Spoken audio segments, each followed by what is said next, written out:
বিসমিল্লাহির রহমানির রহিম।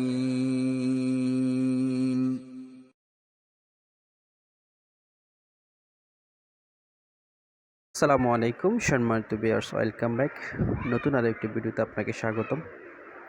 আজকে আপনারা অলরেডি ডিসপ্লেতে দেখতে পাচ্ছেন এবং থাম্বনেলে অলরেডি দেখেছেন কী বিষয় নিয়ে কথা বলবো। সেটা হচ্ছে পাসপোর্টের একটি স্ট্যাটাস, যেটাকে বলা হচ্ছে পাসপোর্ট রেডি ফর ইস্যুয়েন্স, যেটা আপনারা গ্রিন কালার দেখতে পাচ্ছেন। পাসপোর্ট রেডি ফর ইস্যুয়েন্স, সেই বিষয়ে কথা বলবো।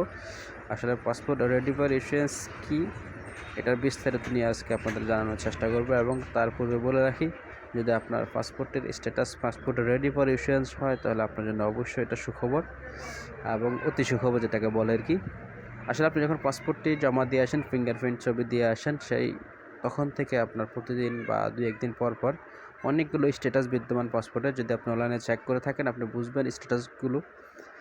তো সর্বশেষ একটি স্ট্যাটাসের জন্য আমরা অপেক্ষা করি, সেটা হচ্ছে পাসপোর্ট রেডি ফর ইস্যুয়েন্স। অর্থাৎ আপনি যে পাসপোর্টটি আবেদন করেছেন, সেটি বর্তমানে আপনার যে আঞ্চলিক পাসপোর্ট অফিস, যেখানে আপনি জমা দিয়েছিলেন, ফিঙ্গার দিয়েছিলেন, সেই পাসপোর্ট অফিসে আপনার পাসপোর্টটি ডেলিভারি করার জন্য রেডি করা আছে।